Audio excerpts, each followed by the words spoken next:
आपका एक नया सॉन्ग आया है, हाँ। मीठी मीठी समथिंग कुछ तो है आपका गाना। मीठी मीठी नहीं, मीठा मीठा। मीठा मीठा, ओके। मीठा मीठी एक ही हो गया ना। लॉकडाउन ना रही तो ये गाना में हम तो वहीं से एक्टिंग करवाई थी, लेकिन क्या करूं, मजबूर हूं, मैं भुला भी नहीं सकता हूं। कोई बात नहीं, नेक्स्ट टाइम।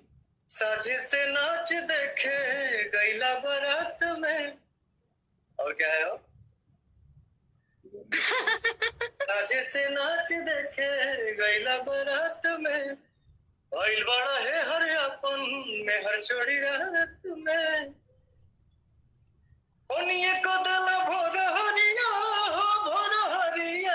हो, कादोनी देख के तू आइला गइला, मीठा मीठा बातें कमरिया हो, कादोनी देख के तू आइला कइला, मीठा मीठा बातें कमरिया हो।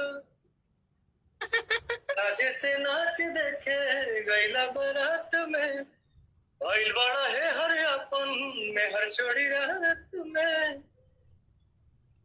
ओनिए को दल भोर हरिया